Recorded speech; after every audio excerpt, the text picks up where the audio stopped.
The NBA Finals is set. We got the Celtics. We got the Dallas Mavericks.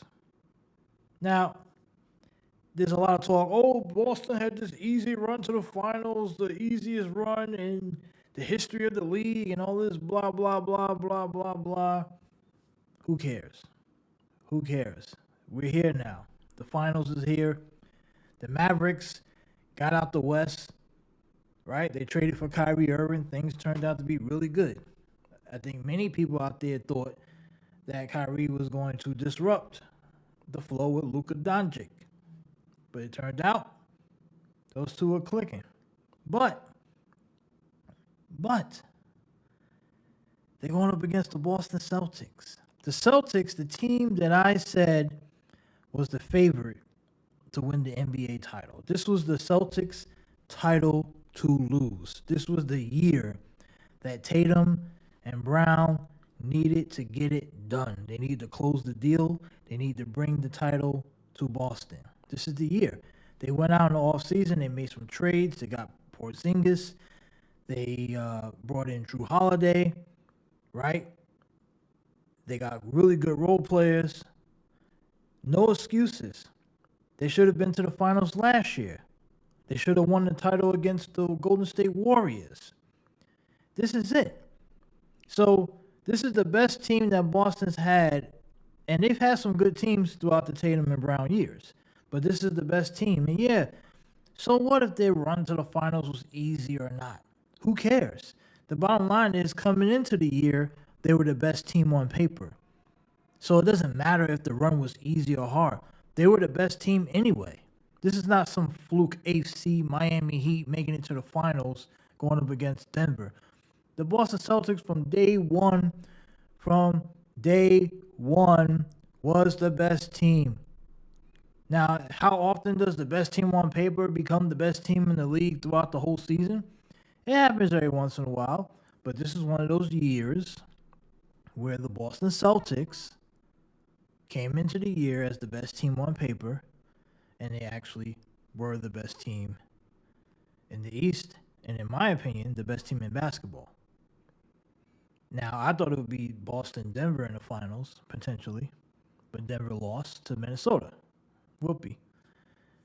But Boston right now needs to finish off the Dallas Mavericks.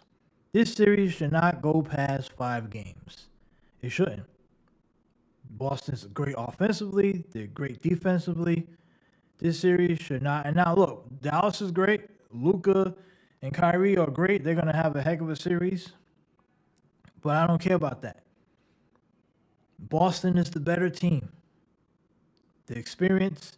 Kyrie's got experience, of course. He's been to the finals a bunch of times. He's got some championship pedigree with LeBron, and he's played with some big players.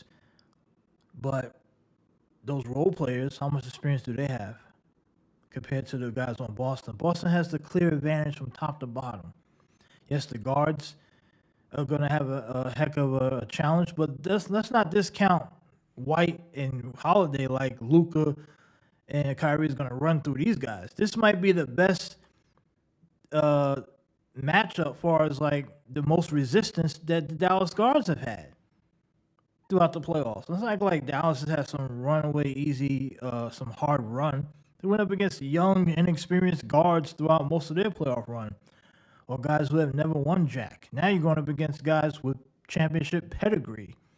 So Boston comes in my opinion, with the clear advantage.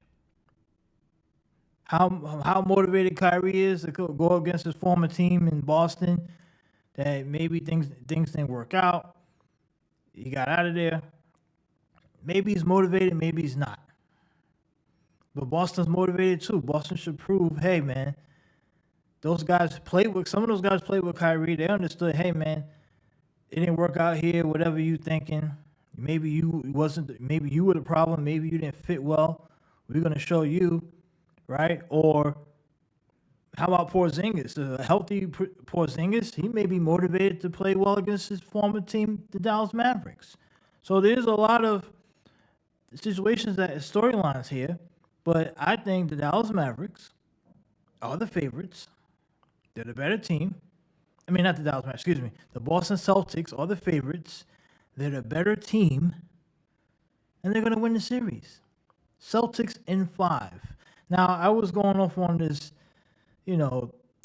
tandem about Celtics in 4, but I'm going to be realistic a little bit because I think the NBA would not allow a sweep.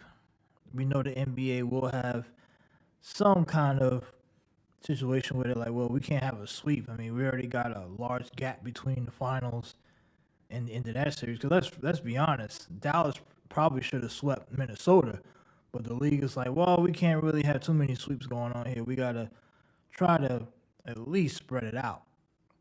But I think Boston is so good that the series won't make it to a 6 and 7 games. I think immediately Minnesota's going to find out immediately how good Boston is. They are. And the one concern I do have with Boston, and we've seen this a bunch of times throughout their playoff runs where they tend to not really play as high when it comes to teams that they're better than. And so they early on in the series is what I'm concerned with. So game 1, potentially I could be concerned. But I could see a situation where if even Boston lost game 1, they will win the next 4 because they're better than Minnesota. They are better than Minnesota. Yes, could they lose game 1 because of the long layoff? Yes, it's very possible in a very close game. They could lose game 1. But regardless, I think the series doesn't go past 5 because Boston's going to have a couple double-digit blowouts. They're going to blow the doors off them in a bunch of games. Tatum is unstoppable. Brown is unstoppable. Porzingis is going to be unstoppable. Drew Holiday is going to be unstoppable. Derek White is going to be unstoppable. The whole goddamn Celtics team is going to be unstoppable. So with that being said, the Celtics in 5. Good night, Dallas. It was a great season. You had a great year, but now you're going up against a juggernaut in the Boston Celtics.